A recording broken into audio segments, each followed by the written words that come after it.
आपको स्मरण में होगा, शिवरात्रि की रात्रि में आप लोगों ने सबने अपने अपने घर में दिया जलाया होगा। दीप जलाया कि नहीं जलाया पूजन में? बोलो तो सही, जलाया ना? शंकर जी को बेलपत्री चढ़ाई कि नहीं चढ़ाई? चढ़ाई ना? अभिषेक पूजन किया ना?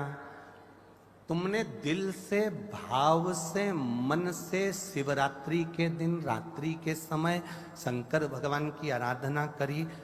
भूलवश भी अगर तुमने दिया जलाया है तो मेरा शंकर भगवान जब चोर को कुबेर बना सकता है तो साल भर में तुम्हें भी तो कुछ ना कुछ दे सकता है।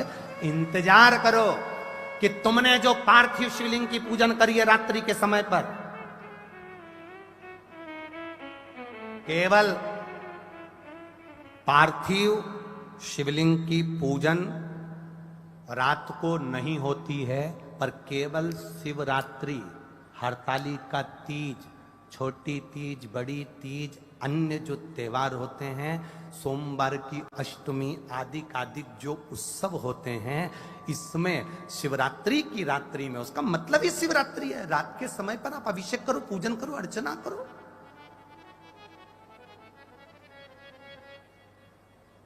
उसका काम शिवरात्रि, रात भर आराधना करिए, रात भर अर्चना करिए।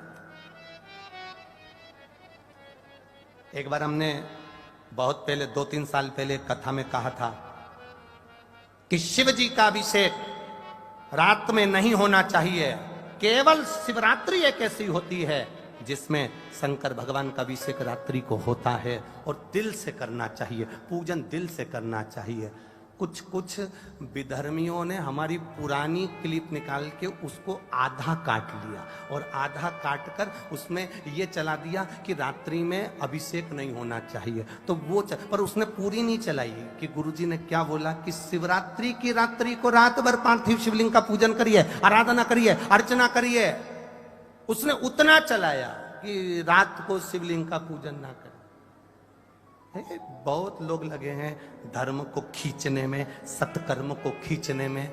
अधर्मी ढेर पड़े हुए हैं जो कहीं ना कहीं किसी ना किसी रूप में सनातन धर्म को नीचे दिखाने का प्रयास करते हैं। बड़े बड़े औहदे पर बैठकर भी लोग सहजता नहीं रखते। इसलिए तो रामचरितमानस में लिख दिया, ऊंच निवास नीच करतूती और देख न सकई पराई विभूति। दुनिया की विभूति देख नहीं पा रहे, आंखों में चुभ रही है कि कैसे इतना आगे बढ़ रहा, कैसे ये सब भजन हो रहा।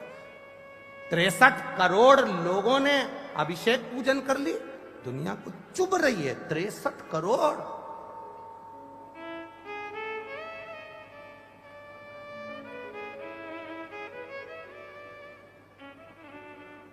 चुभ रहा है।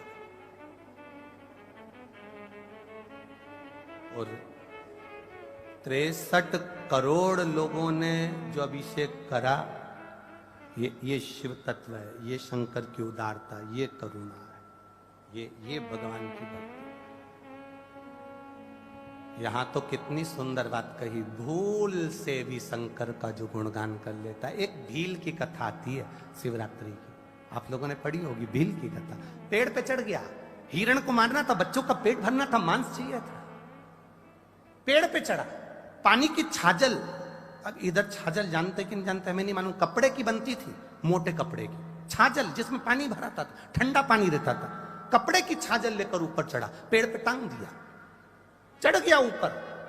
हिरण का इंतजार कर रहा है, कोई मृग आ जाए उसको मारूंगा, बच्चों का पेट भरना है, बच्चे भूखे हैं।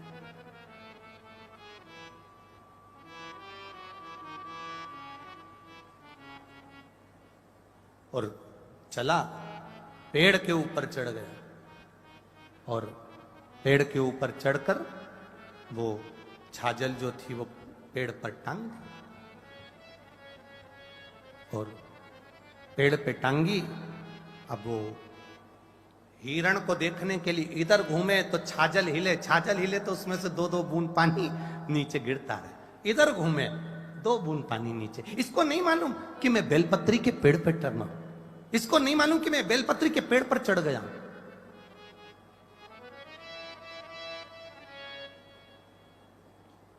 इसको मालूम ही नहीं,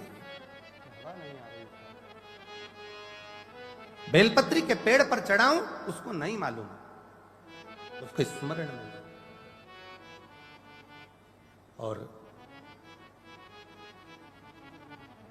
नीचे एक शिवलिंग था, बस ठीक है, नीचे एक शिवलिंग था, बेलपत्री गिर रही थी, बूंद बूंद पानी नीचे गिर रहा था, शिवलिंग पर पड़ रहा था। रात्रि के समय पर उसको नहीं मालूम कि शिवरात्रि है और भोले बाबा प्रसन्न होकर प्रकट हो गए। मांग तुझे क्या चाहिए, मैं तुझे क्या दे दूं, बोल। सरल है ना, सहज है मेरा शिव, मैं तुझे क्या दे